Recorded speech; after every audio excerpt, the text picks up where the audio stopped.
கொடுத்துட்டு அதற்குள் உணவு தயாரிக்க சொல்றாங்க. உணவு தயாராகிறது. அவ்வளவு பேர்களுக்கும் சாப்பாடு விருந்து கொடுத்து சங்கைப்படுத்தி விட்டு தன்னுடைய அந்த வீட்டினுடைய நிர்வாகியை கூப்பிட்டு கேட்கிறார்கள், நம்ம வீட்டு கசானால எவ்வளவு இருக்குன்னு கேட்டாங்க. அது நிரம்ப இருக்குது. அப்படியா, எல்லாருக்கும் போதுமான அளவுக்கு இருக்கா? இருக்குது. உடனே சொன்னால், நீங்க இந்த உணவு இன்னையோட ஸ்டாப் இல்ல, டெய்லி நம்ம வீட்டுல நீங்க எல்லாரும் விருந்தாளியா வந்துடணும். தினமும் என் வீட்டு விருந்தாளிகள் நீங்கள் திறந்து பாருங்கள் வரலாற்றை. நாம் கடந்து வந்த வாதைகளில் இந்த மண்ணில் அல்லாஹ் யாருக்கு விசாலத்தை கொடுத்தானோ அவர்கள் ஜொலிக்கிறார்கள். அவரை குறைபடுத்த நினைத்தவர்கள் அன்றைக்கு மண்ணை கவ்வினார்கள். உபைதுல்லா ஜொலிக்கிறார். சொன்னது சும்மா இல்ல, அடுத்த நாள் எல்லாரும் உட்கார்ந்துட்டாங்க. அப்படி பல மாதங்கள் அந்த ஊரினுடைய குடும்பத்து அத்தனை பேர்களுக்கும் அவர்களின் வீட்டில் விருந்து வழங்கப்பட்ட வரலாறு நமக்கு சொல்லித் தரும். இங்கே நான் சொன்ன செய்தி மகத்தானது. உள்ளங்கள் விசாலமாக இருக்க வேண்டும். விசாலமான உள்ளத்தோடு வாழ்ந்தவர்கள் என்றைக்கும் வாழ்ந்து கொண்டிருக்கிறார்கள். அடுத்து உயர்ந்த எண்ணம் இருக்க வேண்டும். விரிந்த உள்ளம். இரண்டாவது உயர்ந்த எண்ணம். எண்ணம் உயர்ந்து இருக்கணும். அற்பமான எண்ணங்கள் வரக்கூடாது. அற்பமான எண்ணங்கள் வரக்கூடாது. நம்முடைய எண்ணம் என்றைக்கும் உயர்வாக இருக்கணும். ஒரு அற்புதமான செய்தி இமாம் கஸ்ஸாலி யஹ்யாவில் எழுதுவார். பனு இஸ்ரவேலின் காலத்தில் ஒரு பஞ்சம் ஏற்பட்டது என்று எழுதுவார். அந்த பஞ்ச காலத்தில் ஒருவர் அந்த வழியை கடந்து போகிறார் சோதனையோடு. அங்கே ஒரு பெரிய மணல் குவியலை பார்க்கிறார். மணல் குவியலை பார்த்து விட்டு அவர் சொன்னாராம், லவ்கானா ஹாதா தஆமன் லகஸம்துஹு பைனன் நாஸ். இந்த மணல் குவியல் அது ஒரு மலை போல் குவிந்திருக்கிறது. இந்த மணல் குவியலின் மலை இது உணவுகளாக இருக்குமையானால் இன்றைக்கு பசியில் வாடிக்கொண்டிருக்கிற அத்தனை பேர்களுக்கும் நான் பங்கீடு செய்து கொடுத்து விடுவேனே. லவ்கான ஹாதா தஆமன் லகஸம்துஹு பைனன் நாஸ். இது மணல் குவியல், இது உணவாக இருக்குமையானால் இங்கே இருக்கிற அத்தனை பேர்களுக்கும் அதை நான் பங்கீடு செய்து கொடுத்து பசியை தீர்த்திருப்பேனே என்று அவர் சொன்னார். அன்று வாழ்ந்த நபியை கூப்பிட்டு அல்லாஹ் ஃபௌஹா இலா நபிய் ஸமானிஹி அன் குல் லஹு இன்னி கபில்து மின்ஹு ஸதகா. அவரை கூப்பிட்டு சொல்லுங்க, அவருடைய மொத்த சதகாவையும் நான் கபூல் செய்துட்டேன்னு சொல்லுங்க. யார்கிட்ட சொல்ல சொல்றாங்க? நபியு ஸமானிஹி. இமாம் கஸ்ஸாலி எழுதுவார், அன்றைய காலத்தில் வாழ்ந்த நபிக்கு அல்லாஹ் வஹி அறிவித்தான், அவரை கூப்பிட்டு சொல்லுங்கள், இந்த மணல் குவியலை உணவாக ஆக்கி தர்மம் கொடுத்த நன்மை உடையவராக உங்கள் பேரை நான் பதிவு செய்து விட்டேன் என்றார். இங்கே உயர்ந்த எண்ணம் உடையவர்கள் கொடுக்காட்டாலும் உயர்ந்து நிற்கிறார்கள். அதான் இங்கே சங்கைக்குரிய நம்முடைய சாபகர் ஹதரத் அவர்கள் பேசுகிற போது சொன்னாங்க, நீங்க கொடுக்கணுங்கிற காசு கொடுக்காட்டாலும் நீங்கள் எண்ணங்களால் எங்களோடு இருங்கள் என்றார்கள். எண்ணங்களால் எங்களோடு இருங்கள், ஒத்துழைப்பால் இருங்கள். சங்கை மிக்கவர்களே, உயர்ந்த எண்ணம். நம்ம கொடுக்கிறத விட உயர்ந்த எண்ணம். இந்த மதரசா கியாமத் வரைக்கும் இருக்கணும்னு ஒரு உயர்ந்த எண்ணம் வைப்போம். அல்லாஹ் தௌஃபீக் செய்வானாக. இந்த மதரசாவோடு என் தொடர்பு இருக்கட்டும் என்று எண்ணுங்கள். தொடர்புடையவர்களாகவே அல்லாஹ் ஆக்கி வைப்பான். இங்கே ஹாஃபிதுகள் உருவாக நான் காரணமாகுவேன் என்று நியத்து வையுங்கள். நீங்கள் ஹாஃபிதுகளை உருவாக்கியவர்களாகவே ஆக்கப்படுவீர்கள். இந்த மதரசாவில் என்னால் என்ன பங்களிப்பு உண்டு? நான் அல்லாஹ்ட்ட துஆ செய்திருக்கிறேன். நிறைய கூட்டங்கள்ல சொன்னேன், ரப்பே எங்க எல்லாமோ கூட்டு போறேன், எங்க எல்லாமோ என்ன கொண்டு வேலை வாங்குறேன். ஆனா கிட்டத்தட்ட ஒரு 28 வருடங்கள் நான் புகாரி ஷரீப் உஸ்தாதாக பாடம் நடத்துவேன். நான் அல்லாஹ்ட்ட சொன்னேன், எனக்கு நீ வஃபாத்தை கொடுப்பதாக இருந்தால் நான் புகாரி ஷரீஃபை மாணவர்களுக்கு நடத்துகிற போது நீ நசீபாக்குவாயாக. 30 ஆண்டு காலம் புகாரி ஷரீஃபோடு தொடர்பு. தர்ஸ்ல சனது வாங்கி முடிக்கிற பிள்ளைங்களுக்கு புகாரி முடிச்சுதான் அனுப்புறேன். நான் புகாரி நடத்துற போது ரூஹு பிரியம். ஏன்னா நான் ஒரு செய்தி படித்தேன், மாத்தல் கஸ்ஸாலி வல் புகாரி அலா சத்ரி. இமாம் கஸ்ஸாலி மரணிக்கிற போது புகாரி நெஞ்சில் இருக்க வஃபாத்தானார்கள். நம்ம செய்யறது இரண்டாவது, அல்லாஹ் கொடுக்கிறது அடுத்து. நமக்கு அப்படி ஒரு எண்ணத்தை உண்டாக்குவது பாக்கியம் இல்லையா? ஒரு எண்ணத்தை உண்டாக்குவது பாக்கியம் இல்லையா? எனவே விரிந்த உள்ளம், உயர்ந்த எண்ணம். நான் ஒரு 3 செய்தி தான். இந்த 3ம் இந்த மண்ணில் 1000 பேர்கள் வாழ்ந்தார்கள், 1000 பேர்கள் மரணித்தார்கள், பல்லாயிரம் பேர்கள் வாழ்ந்தார்கள், மரணித்தார்கள், கோடி கோடியாக வாழ்ந்தார்கள், மரணித்தார்கள். ஆனால் நிலைத்தவர்கள் சொற்பமானவர்கள். நிலைத்தவர்களின் பட்டியலை நீங்கள் திறந்தால் நான் சொல்லும் இந்த 3க்குள்ளால் அவர்கள் வாழ்ந்திருக்கிறார்கள். பல்வேறு விஷயங்கள்ல இந்த 3 முக்கியமா மக்கள் இதயத்தில் அல்லாஹ் இடம் பிடிக்க செய்கிற 3 விஷயம் என்று சாலிஹீன்கள் தொகுத்து தருவார்கள். அப்ப 2வது உயர்ந்த எண்ணம். நீங்க அந்த எண்ணம் உடையவர்களை உலகத்தில் அல்லாஹ் கைவிடுறது இல்லை. இமாம் புகாரி ஒரு அற்புதமான ஹதீஸை பதிவு செய்யறாங்க.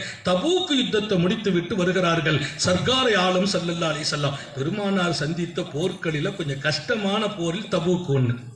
நீண்ட தூரம் எந்த போருக்கு போறதா இருந்தாலும் ஸல்லல்லாஹு அலைஹி வஸல்லம் அந்த இடத்தை கொஞ்சம் மறைச்சி சொல்லுவாங்க. எதையுமே ரகசியமா தான் வச்சுக்கிடுவாங்க.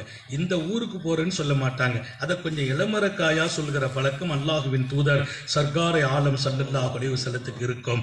ஆனால் தபூக் யுத்தம் குறித்து பெருமானார் பேசிய போது அந்த இடத்தை தெளிவாக சொன்னார்கள். காரணம், அது நீண்ட தூரம், அதற்கான தயாரிப்போடு நன்மக்கள் புறப்பட வேண்டும் என்பதற்காக. அப்படி நீண்ட தூரமும் மிகச்சிறந்த கஷ்டங்களும் மிக பெரிய கஷ்டங்களும் சஹாபாக்கள் சந்திச்ச யுத்தம். இதுல எவ்வளவு பேர் கலந்துகிட்டாங்கன்னா, இமாம் புகாரி ஒரு வாசகத்தை சொல்வார்கள். ஏடுகள் அந்த பேர்களை எழுத தாங்காது என்பார்கள். ஏடுகள் என பத்ர் சஹாபாக்களுடைய பேர்களை ஏடுகள்ல போட்டு வீட்டுல தொங்க விட்டுட்டோம். அந்த சஹாபாக்களை படிச்சுட்டாலே நமக்கு விலாயத்து கூட கிடைக்கும்னு எழுதி வச்சிருக்கிறாங்க. யார? பத்ர் சஹாபாக்களுடைய பேரை. அந்த பேரை படித்த பல பேர்களை அல்லாஹ் உயர்த்தினான், பல பேர்களை பாதுகாத்தான். பல நெருக்கடி நிலை பாதுகாப்பு வழங்கிய நூற்றுக்கணக்கான வரலாறுகள் உண்டு. 313, 317, 318, 316 அல்லாம ஐனி அதனுடைய எண்ணிக்கையை கூட்டி குறைத்து ரிவாயத்துகளை கொண்டு தரிபடுத்துவார்கள் புகாரியின் விளக்க உரையில். ஆனால் தபூக்கில் கலந்து கொண்ட தபூக் சஹாபிகளின் பெயர்களை எந்த ஏடுகளிலும் எழுத முடியாது.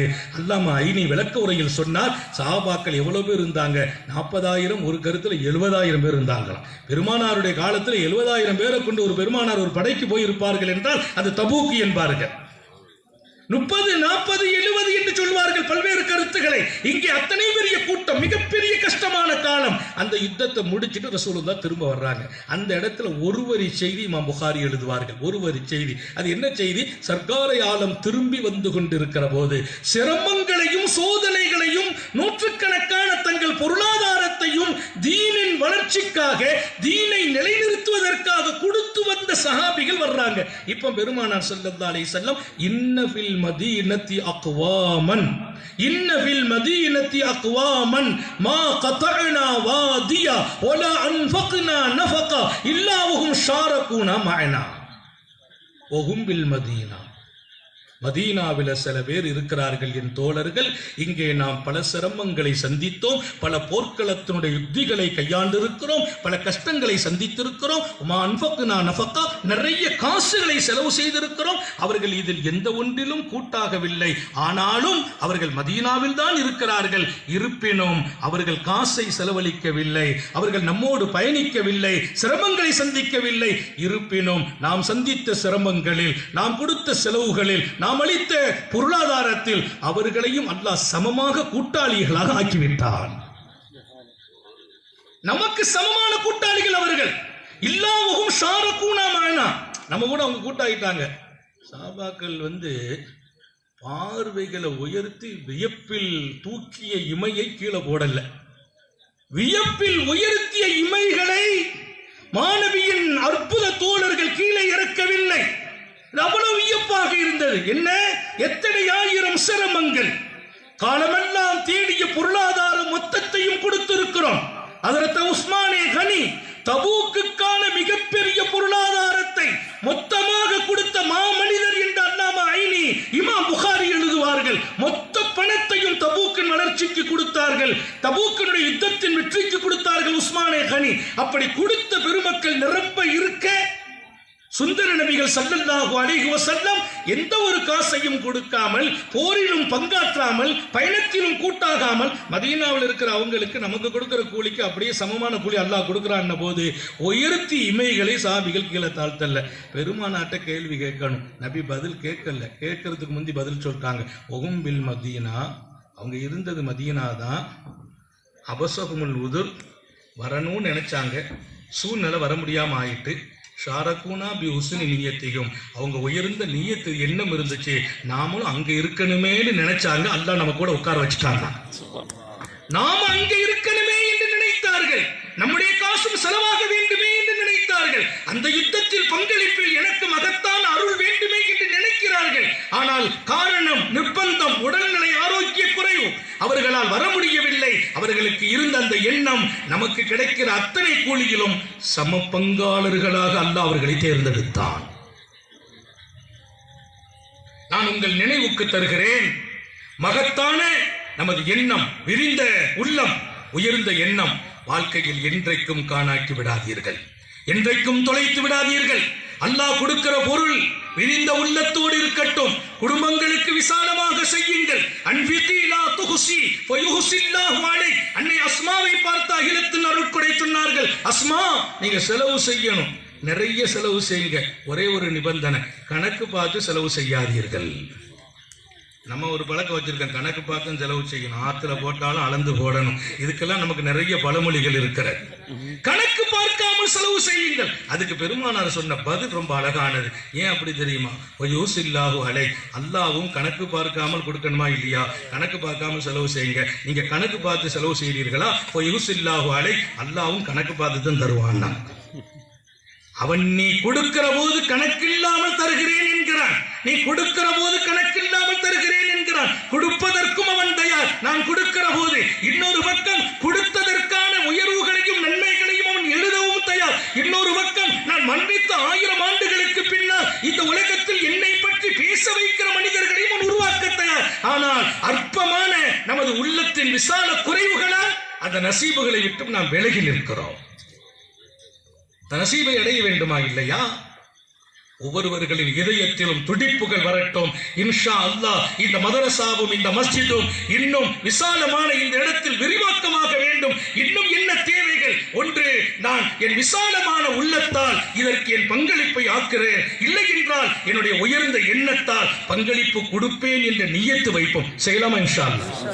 ஒன்று விசாலமான உள்ளம், கொடுத்து விடுவோம்.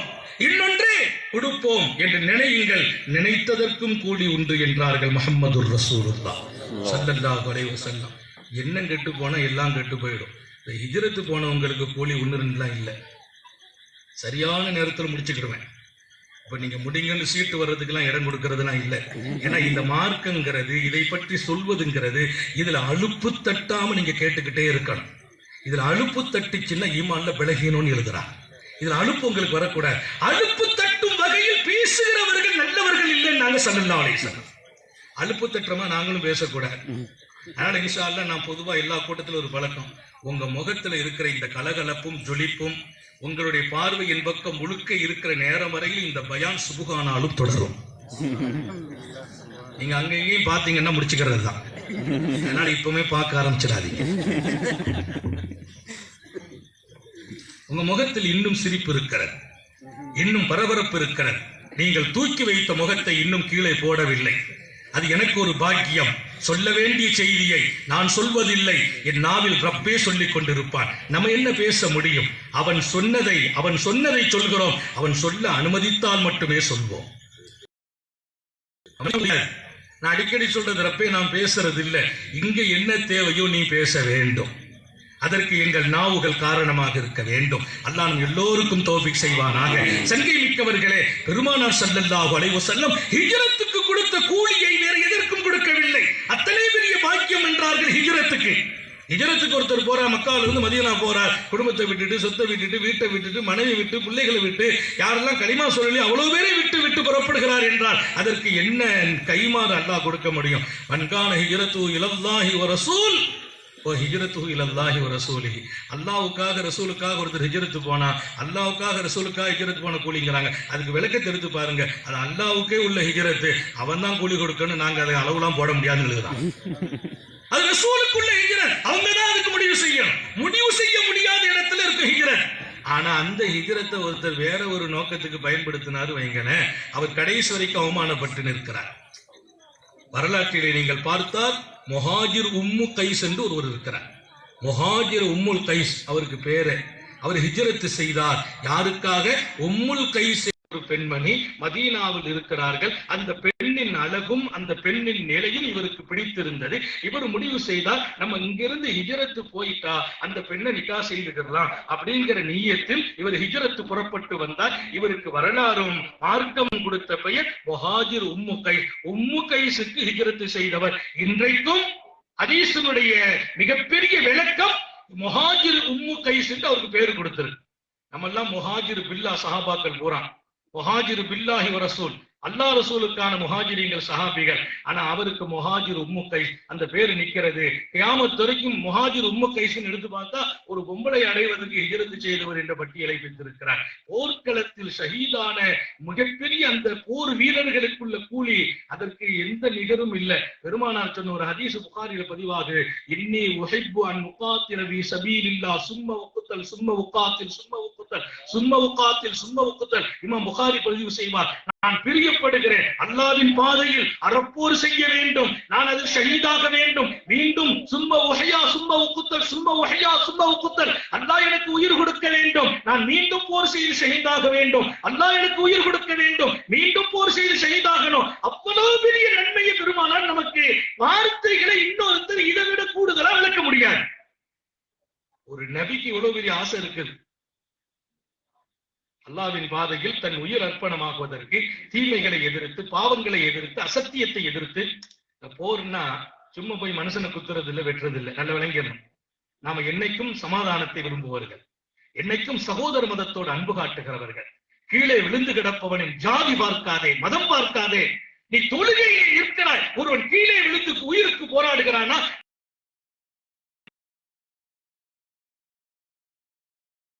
கிறிஸ்தவனாகட்டும் முஸ்லிமாகட்டும், மதங்களோ ஜாதிகளோ உனக்கு முன்னால் உன்னுடைய இரக்கத்தை எடுத்துவிடக் கூடாது.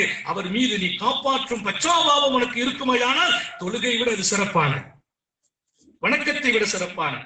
இன்றைக்கு உயிரெல்லாம் துச்சமாக மதிக்கப்பட்டிருக்கிறது. அவ்வளவு கேவலமாக உயிர்கள் ஆக்கப்பட்டது. காரணம் இல்லாமல் கொல்லப்படுகிறான். கொன்றவனுக்கு ஏன் கொன்றோம் என்று தெரியவில்லை, கொல்லப்பட்டவனுக்கு ஏன் கொல்லப்பட்டோம் என்று தெரியவில்லை. எனவே இதை எச்சரிக்கிறார்கள் அல்லாஹ்வின் ரசூல். அல் காத்தில் வல் மக்தூல் பின்னால், கொன்றவனும் நரகம் போவான், கொல்லப்பட்டவனும் நரகம் போவான். ஏன் நாயகமே கொன்றவன் நரகம் போக வேண்டியதா, கொல்லப்பட்டவனுக்கு ஏன் நரகம்? அப்பாவும் மூத்தா போயிட்டானே. இல்ல, இவன் அவனை கொல்லணும்னு துடிச்சான், அவங்க ஜாலி இவன் போயிட்டான். நாங்க கொன்றவனுக்கும் நரகம், கொல்லப்பட்டவனுக்கும் நரகம். இஸ்லாம் விரும்பவில்லை ஒரு உயிரோடு விளையாடுவதை. உயிர் மகத்தானது. நம்மை சுற்றி இருப்பவர்களுக்கு அன்பு காட்டுங்கள் என்றார்கள். இங்கே நான் சொல்ல வந்த செய்தி, அவ்வளவு பெரிய பாக்கியம் போர்க்களத்துல. அதர்மத்தை எதிர்த்து நடக்கிற போர்க்களம். மனுஷ உயிரை கொள்றது இல்ல போர்க்களங்கிறது. அதர்மத்தை எதிர்த்து, அநீதிகளை எதிர்த்து, சத்தியத்திற்காக, 4 பேருக்கு நலவு செய்வதற்காக நடக்கிற அந்த போரில் நான் உயிர் பெற்று மரணித்து உயிர் பெற்று மரணித்து உயிர் பெற்று அல்லாஹ்வுடைய பாதையில நான் இருக்கணும்னு நினைக்கிறேன்னு சொன்ன முஹம்மது ரசூலுல்லாஹி ஸல்லல்லாஹு அலைஹி வஸல்லம் அவ்வளவு பெரிய அந்தஸ்து கொடுத்திருக்கிறாங்க. இங்கே புகாரியினுடைய ஹதீஸ், புகாரி இமாம் திருமதி ரஹ்மத்துல்லாஹி ஹதீஸினுடைய பின்னணியில் ஒரு வரலாறு நடக்கும். அத வரலாற்றினுடைய ஹதீஸின் பின்னணியில் விளக்குரையில் எழுதுவார்கள். ஒருத்தர் ஷஹீதாகிறார், அவருக்கு பேரு கத்தீலுல் ஹிமார். கத்தீலுல் ஹிமார், எதிரிக்களத்துல நிற்கக்கூடிய எதிர் வீரனை தாக்கினால், வீழ்த்தினால் அவனுடைய வாகனம், அவன் வைத்திருந்த உடைமை இந்த தாக்கிய வீரனுக்கு சொந்தம்னு ஒரு செய்தி இருக்கு. பன் கத்தல கத்தீலா பன் கத்தல கத்தீலா பலகு சலபுகு. யார் ஒரு எதிர் வீரனை தாக்கினானோ அவனுக்கு அவன் கொண்டு வந்த பொருள், அவன் வாகனம், அவன் ஆயுதம் தாக்கியவனுக்கு சொந்தம் ஒரு செய்தி. இந்த செய்தி புகாரியிலே பதிவாகும். இப்ப அவ்வளவு பெரிய நிலை இருப்பதால் ஒருத்தர் என்ன பண்ணார், எதிரியை பார்க்கிறார், எதிரி கையில ஒரு வாகனம் வச்சிருக்கிறார், அழகான கோவேரி குதிரை, கோவேரி கழுதை, அதை பார்க்க ரொம்ப கவர்ச்சியா இருந்துச்சு. அவரை போய் தாக்குறார். என்னன்னா, அவரை தாக்குனா அந்த கழுதை நமக்கு கிடைக்கும், அவரை தாக்குனா அந்த கழுதை கிடைக்கும், கழுதை கிடைக்கிறதா தாக்கினார். அவருக்கு இன்னைக்கு என்ன பேரு தெரியுமா? நான் இத்தனை பெரிய அந்தஸ்த பெருமானார் அல்லாஹ்வுடைய பாதையில போய் ரூஹ பிரிச்சுக்கிறதுக்கு சொன்னவங்க, இவருக்கு பேர் என்ன? கத்தீலுல் ஹிமார். கழுதைக்காக கொல்லப்பட்டார், கழுதைக்காக கொல்லப்பட்டார் என்று பேர் பெறுகிறார். நமது எண்ணங்கள் தாழ்ந்து போகிற போது மரணித்த 1000 ஆண்டுகளுக்கு பின்னாலும் நாம் தாழ்ந்தவர்களாகவே பேசப்படுகிறோம், தாழ்ந்தவர்களாக பேசப்படுகிறோம். புரிந்து கொள்ளுங்கள். விரிந்த உள்ளம், விசாலமான எண்ணம், பரந்த எண்ணம், விரிந்த எண்ணம் நம்மை உயர்த்துகிறது. அந்த எண்ணத்தில் குறைவு இருக்குமையானால், மட்டமாக இருப்போமையானால், அற்ப எண்ணங்கள் இருக்குமையானால், காலங்கள் கடந்தும் நாம் மக்களால் தூற்றப்படுகிறோம் என்பதும் இன்றைக்கு இருக்கிற இந்த 2 செய்தியும். முஹாஜிர் உம்மு கைஸ்ங்கிற பெண்ணை அடைவதற்கு ஹிஜ்ரத் செய்தவரும், இன்னொரு பக்கம் எதிரியின் கழுதையை தனக்கு சொந்தமாக்குவதற்காக எதிரியை வீழ்த்தியவனும். இன்னைக்கு நாட்டுல நிறைய கொலை இப்படிதான் நடக்குது. அவன் சொத்தை அபகரிக்கிறதுக்கு அவனை கொண்டுட்டு அபகரிக்கிறார். இது நாட்டுல நடக்குது. இன்னைக்கு எதுக்கு கொலை நடக்குது? அவரை அடித்து அவருடைய சொத்தை பறிக்கிறது. இப்படி நடக்குது பாருங்க. இவர் அவமானத்துக்குரியவர் என்று எச்சரிக்கப்படுகிறார். நான் நிறைவு கட்டத்திற்கு வந்து முடிப்பேன். விரிந்த உள்ளம் இருக்கட்டும், உயர்ந்த எண்ணம் ஆகட்டும். மூன்றாவதாக இனிமையான பழக்க வழக்கங்கள் நமக்குள் குடியேற வேண்டும். இனிய பழக்கம். நம்ம போயிட்டாலும் சொல்லுவாங்க, சார் எவ்வளவு இனிமையான ஆளு, பழகிறதுக்கு நல்ல மனசம்பாம். பெருமானார் இடத்தில் வந்து கேட்கிறார், சையதுனா உம்ர் இப்னு அபஸா, அல்லாஹ்வின் தூதர் அவர்களே, மல் இஸ்லாம், இஸ்லாம்னா என்னன்னு கேட்டார். நான் முஸ்லிம் சொல்றேன், இஸ்லாம்னா என்ன? பெருமானார் சொன்ன பதில், தீபுல் கலாம், இனிமையாக பேசி பழகு என்றார்கள். இனிமையாக பேசி பழகு. ஒருத்தட்ட பேசுனா இனிமையா பேசு. உன் பேச்சை கேட்டு அவர் ரசிக்கணும், மகிழணும். உன்னுடைய முகத்தில் சிரிப்பை மாத்திரம் துளைத்து விடாதே என்றார். தபஸ்ஸும் அலா வஜ்ஹி அகீக ஸதகா, உன் சகோதர முகத்தில் நீ புன்னகைப்பதும் பாக்கியம். பெருமானார் ஸல்லல்லாஹு அலைஹி வஸல்லத்தை நாங்க பார்க்கிற போதெல்லாம் நான் ஐதுஹு இல்லா முத்தபஸ்ஸிமா, அனஸ் இப்னு மாலிக் சொன்னாங்க, சிரிச்ச முகம் இல்லாம புன்னகை இல்லாம நபியை நான் பார்த்ததே இல்லை. நபிக்கு கவலை இல்லை, துன்பம் இல்லை, சோதனை இல்லை. எத்தனை ஆயிரம் சோதனை, எத்தனை ஆயிரம் கஷ்டம், எத்தனை ஆயிரம் துன்பம் அல்லாஹ்வின் தூதர் சந்திச்சாங்க. ஆனா தாம் பட்ட துன்பத்தை, தனக்கு இருக்கிற கஷ்டத்தை நம்ம சகோதரனை காட்டக்கூடாதுங்கிறதுக்காக, அவரை மகிழ்ச்சி படுத்துறதுக்கு சிரித்த முகத்தை வச்சுக்கான்னு நாங்க சொல்லுறோம். நமக்கு இருக்கிற துன்பங்களை நீங்கள் காட்டாதீர்கள். உங்கள் முகத்தில் சிரிப்பும் புன்னகையும் இருக்கட்டும். அல்லாஹ் நம்ம எல்லோருடைய முகத்தில் இந்த புன்னகை நசீபாக்குவான். சகோதரன் 1000 கஷ்டத்தோடு நம்ம வந்து பாக்குறாங்கன்னா, நம்ம சோகமா இருந்து அவர் நம்ம கஷ்டத்தை சொல்லவாட்டி போயிடுவார். அவர் கஷ்டத்தை சொல்ல வரும்போது உன்னுடைய முகத்தில் புன்னகை இருக்கட்டும் என்றார்கள். இனிய பழக்கம் மகத்தானது. பெருமானார் ஸல்லல்லாஹு அலைஹி வஸல்லம் 3 நிமிடத்தில் முடித்துக் கொள்வேன். நபிகள் நாயகம் குளிக்க போறாங்க. தன் சஹாபி அருமை தோழர் ஹஜ்ரத் ஹுதைஃபா இப்னு யமானி ரலியல்லாஹு அன்ஹு சாஹிப சிர், நபியினுடைய ரகசிய தோழர், அவர் ரகசிய செய்தியின் காப்பாளர். என்ன நடக்கும் என்பது குறித்தும், மறுமை நாள் வரையிலும் இந்த உலகத்தில் நடக்க இருக்கிற சில ரகசியங்களும் அவரிடத்தில் அதற்கான அடையாளத்தை அண்ணலார் தந்திருக்கிறார்கள். அவங்களை குளிக்க கூட்டு போறாங்க. குளிப்பதற்கு பெருமானார் போன அந்த இடம் கொஞ்சம் மறைவுகளோ திரைகளோ இல்லாத இடம். அண்ணலாரை குளிக்க வைத்து விட்டு சில பேர் நடமாடிக் கொண்டிருந்ததால் அதற்கு உதைஃபா இப்னு யமான் கையிலே ஒரு ஆடையை எடுத்து நபி பெருமானார் குளிக்கிற இடத்தில் தன்னுடைய 2 கையையும் வைத்து முற்றிலுமாக மறைத்துக் கொண்டு திரை பிடித்து நிற்கிறார்கள். அப்படி ஒரு கட்டளை அண்ணலார் கொடுக்கவில்லை. அப்படி நில்லுங்கள் என்றும் சொல்லவில்லை.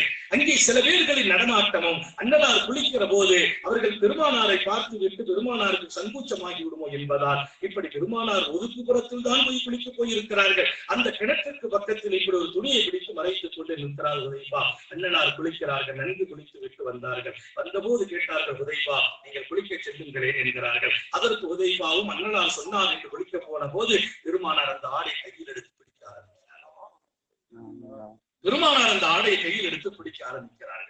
செய்தனா ஹுதைஃபா இப்னு யமான் ரலியல்லாஹு அன்ஹு உடனே சொன்னார்களா, மா வஹிபன் நகதஸல் யா ரசூலல்லாஹ், எனக்கு குளிக்கிறதுக்கு பிரியம் இல்லைன்னா, நான் குளிக்க போகலைன்னா, நான் குளிக்க போகல. இல்லை, நீங்கள் குளிக்க வேண்டும். அப்படியானால் அல்லாஹ்வின் ரசூல் அவர்களே, என் தாயும் தந்தையும் தங்களுக்கு அர்ப்பணமாகட்டும், தாங்கள் அப்படி செய்யக்கூடாது. தங்களுக்கு நான் கட்டளை எல்லாம் இட முடியாது, ஆனா தாங்கள் எனக்காக பிடிச்சி நிற்க கூடாது. ஸல்லல்லாஹு அலைஹி வஸல்லம் சொன்னாங்க, இல்லை இல்லை, இப்படித்தான் நான் நடக்க வேண்டும் என்று என் ரப்பு சொன்னான்.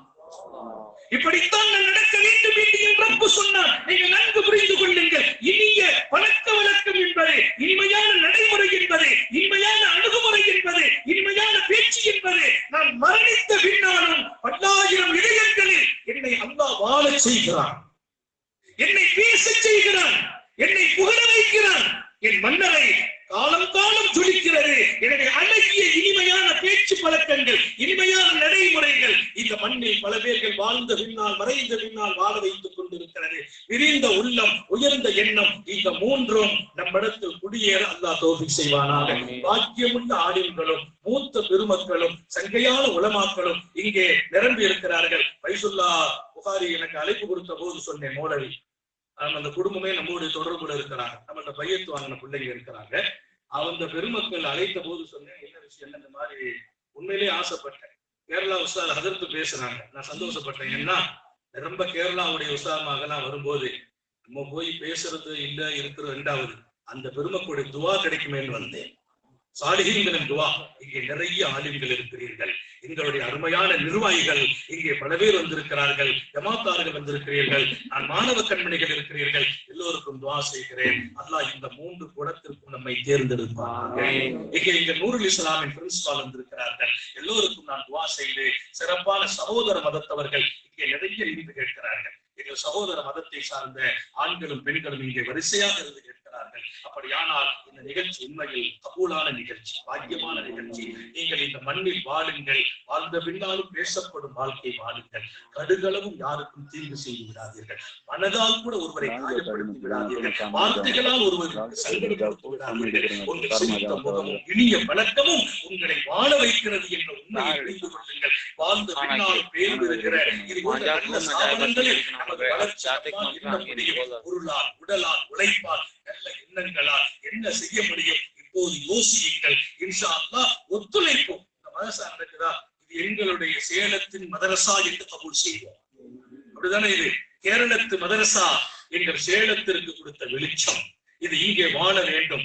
ஆயிரக்கணக்கான ஹாஃபிதுகள் உருவாக்க வேண்டும். அடுத்தடுத்த காலங்களில் ஆலிம்களும் உருவாக்க வேண்டும். உலக கல்வியோடு கூடிய மகத்தான ஸ்தாபனமாக இது வளர்ந்து இருக்கிறது. இதனுடைய கிளை சகாபியா மகத்தான சாலிஹீன்கள், அல்லாஹ்வுடைய தொடர்பில் வாழ்கிறவர்கள், நல்ல மக்கள் இதை தொடர்பு படுத்திக் கொண்டிருக்கிறார்கள். நமது வீட்டு பிள்ளைகள் இங்கே ஹாஃபிதுகளாகட்டும், இங்கே உருவாகட்டும். நமது பிள்ளைகளை கொண்டு உதவி செய்வோம், நமது பொருளை கொண்டு உதவி செய்வோம், நமது எண்ணங்களால் உதவி செய்வோம், நம்முடைய ஒத்துழைப்பால் தோல் கொடுப்போம். இன்ஷா அல்லாஹ் ஒரு நல்ல நிமிர்ந்த இந்த கட்டிடம் அடுத்து நம்ம வர்ற போது நமது திருக்கரங்களால் 100கணக்கான மாணவ கண்மணிகள் சனது பெற வேண்டும். அல்லாஹ் அருள் புரிவானாக. இதை ஏற்பாடு செய்தவர்களும் உதவி செய்தவர்களும் பாராட்டுக்குரிய. நான் எல்லாருடைய பேரையும் சொல்லல, பேர்கள் சொல்லப்பட்டிருக்குது. அந்த பேரை கூட நானும் சொன்னதாக அல்லாஹ் கபூல் செய்வான். அவர்கள் போற்றுதலுக்குரியவர்கள் என்று சொல்லி அல்லாஹ் நம்மை ஏற்றுக்கொள்வானா, அவன் பொருந்திக் கொண்டவர்களில் ஆக்கி வைப்பானா. ஒவ்வொரு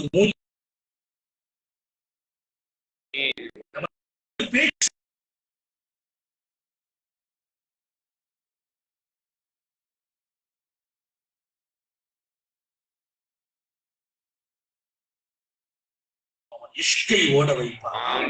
கனவிலும் அவனை மறந்து விடாமலும் மாறு செய்து விடாமலும் ஆக்கி வைப்பான். இந்த மண்ணில் வாழ்கிற அத்தனை பேர்களின் நல்ல பிரார்த்தனைகளை பெறுகிற நல்வாழ்வை அல்லாஹ் உங்களுக்கும் எனக்கும் தருவானாக. நம்முடைய குடும்பத்தை தேர்ந்தெடுப்பானாக. நமது இந்திய திருநாட்டை அல்லாஹ் என்றைக்கும் மங்கா புகழுடைய நாடாக ஆக்கி வைப்பானாக. இங்கே மனித நேயம், சகோதரத்துவம் என்றைக்கும் வாழச் செய்வானாக. வல்ல ரஹ்மான் நாம் பெற்றெடுத்த நமது மக்கள் செல்வங்களை கண்குளிர்ச்சியாக ஆக்கி வைப்பான். இரக்கமுள்ள ரப்பே, எங்கள் பிள்ளைகள் எங்களுக்கு பின்னாலும் கண்குளிர்ச்சியாக வாழ வேண்டும், ஈனோடு வாழ வேண்டும், சரியத்தோடு வாழ வேண்டும். சர்க்காரை ஆலம் ஸல்லல்லாஹு அலைஹி வஸல்லத்தின் பேரன்புக்குரியவர்களாக சுன்னத்தான வாழ்க்கையில் மிகப்பெரிய இஷ்குடையவர்களாக வாழ வேண்டும். நீ அருள் புரிவாயாக. நாங்கள் கரம் பிடித்த எங்கள் மனைவியர்கள் முடங்கி விடாமல் பாதுகாப்பாயாக. மரணித்தவர்களின் மன்னரை சொர்க்கமாக்குவாயாக. நாங்கள் வாழும் காலமறையிலும் படுக்கையில் விழுந்து விடக்கூடாது யா அல்லாஹ், யாருக்கும் சுமையாகி விடக்கூடாது யா அல்லாஹ். எங்களை கண்ணியமாக்கியவர்களை எங்களை ஒதுக்கி விடக்கூடாது யா அல்லாஹ். எங்கள் உள்ளங்களில் மாத்திரம் அல்ல, 10,000 உள்ளங்களில் நாங்கள் ஜொலிக்கிற வாழ்க்கையை நீ தேர்ந்தெடுத்து தருவாயாக. எங்களுக்கு மாத்திரம் அல்ல, எங்களிடத்தில் பையத்து பெற்ற முரீதீங்களுக்கு தருவாயாக. எங்கள் மாணவ கண்மணிகளுக்கு தருவாயாக. மாத்திரம் அல்ல, இங்கே வந்திருப்பவர்களும் எங்கள் குடும்பத்தார்களும் இந்த மக்களின் குடும்பத்தார்களும் உன் அன்பில் நிலைக்க செய்வாயாக. தொழில் துறைகளில் பறக்க செய்வாயாக. வியாபாரங்களில் பறக்க செய்வாயாக. அறாமை விட்டு பாதுகாத்து அடாலில் நாங்கள் நிலைக்க செய்வாயாக. ஒரு வார்த்தை கூட ஒரு திருப்தி இல்லாமல் எங்கள் நாவில் வெளியாகி விடாமல் பாதுகாப்பாயாக. முகஸ்துதியோ, பொறாமையோ, காழ்ப்புணர்ச்சியோ எங்கள் கல்வை விட்டு நீ பிடுங்கி எரிந்து விடுவாயாக. எங்களை பரிசுத்த மனிதர்களாக்கி வைப்பாயாக. ஆஸ்பத்திரி வாழ்க்கையில் இருந்து பாதுகாப்பாயாக. அதன் செலவு சிரமங்களில் இருந்து பாதுகாப்பாயாக. உயிர் வரைக்கிற கேன்சரில் இருந்து பாதுகாப்பாயாக. ஆற்று அட்டாக்கில் இருந்தும் மாற்று அடப்புகளில் இருந்தும் பாதுகாப்பாயாக. பிரஷரும் சுகரும் எங்களை அச்சுறுத்தும் நிலையில் இருந்து பாதுகாப்பாயாக. பலவீனப்படுத்தி விடாமல் பாதுகாப்பாயாக. கொரோனாவினுடைய கொடிய பாதிப்பில் இருந்து, வைரஸில் இருந்து பாதுகாப்பாயாக. அதை விட கொரோனாவுடைய பயத்தில் இருந்து பாதுகாப்பாயாக. கொரோனா மூத்தாக்குறது கொஞ்சம் பேர, அந்த பயம் வரவேற மூத்தாக்கி விட்டது அல்லாஹ். அந்த பயத்திலிருந்து எங்களை பாதுகாப்பாயாக. மீண்டும் மீண்டும் உன்னை நோக்கி நாங்கள் பயணிக்க செய்வாயாக. எங்களின் ஒவ்வொரு அசைவிலும் நீ இருக்க வேண்டும் ரப்பே, தௌஃபீக் செய்வாயாக. இந்த மதரசா வாழ வேண்டும், வளர வேண்டும். ஆயிரம் ஆயிரம் ஆலிம்களும் ஹாஃபிதுகளும் இங்கே சாலிகீன்களும் உருவாக வேண்டும், தௌஃபீக் செய்வாயாக. இதை உருவாக்கி கொடுத்தவர்களும் இடம் கொடுத்தவர்களும் இன்னும் உருவாக்க துடிப்பவர்களும் இன்றும் என்றும் சுவனத்திலும் ஜொலிக்க வேண்டும். சர்க்காரை ஆலம் அவர்களின் திருக்கரத்தால் ஹவுதுல் கௌசரில் எங்களுக்கும் அவர்களுக்கும் எங்களை பெற்றெடுத்த ஸ்ரீதேவிகளுக்கும் பங்களிப்பு நசீபாக்குவாயாக. நீண்ட நெடிய நாட்கள் நோய் நொடிகள் இல்லாமல் உடல் ஆரோக்கியத்தோடு மன நிறைவோடு இன்பத்தோடு அல்லாஹுவை நின்று வணங்கி வழிபட்டு வாழும் நசீபையும் பாக்கியத்தையும் எல்லாம் வந்த அல்லாஹ் உங்களுக்கும் எனக்கும், நம்மை ஈன்றெடுத்த தாய் தந்தையர்களுக்கும், நமது மனைவி மக்கள் உற்றார் உறவினர் யாவருக்கும் கொடுத்தருள் புரிவாராக. இந்த சிறப்பான மதரசாவில் பணியாற்றுகின்ற எங்கள் ஆசிரியர் பெருமக்களின் வாழ்விலும் வளத்திலும் அவர்களின் உன் நெருக்கத்திலும் நிரம்ப நசீபாக்குவாயாக. எங்கள் உயிருக்கு உயிரான உயிரிலும் மேலான கண்மணி சர்க்காரை ஆலம் சுந்தர நபிகள் ஸல்லல்லாஹு அலைஹி வஸல்லம் அவர்களை கனவிலும் நனவிலும் கண்டுகளிக்கும் பெரும் பாக்கியத்தை எங்கள் எல்லோருக்கும் கொடுத்தருள் புரிவாயாக. என்ற நல்ல துஆக்களோடு உங்கள் எல்லோருடைய துஆவையும் ஆதரவைத்து, குறிப்பாக உலமா பெருமக்களின் நல்ல துஆவை ஆதரவைத்து என் வார்த்தைகளை நிறைவுபடுத்துகிறேன். வாஹிரு தஅவானா அனில் ஹம்துலில்லாஹி ரப்பில் ஆலமீன். அஸ்ஸலாமு அலைக்கும் வரஹ்மத்துல்லாஹி வபரகாத்துஹு.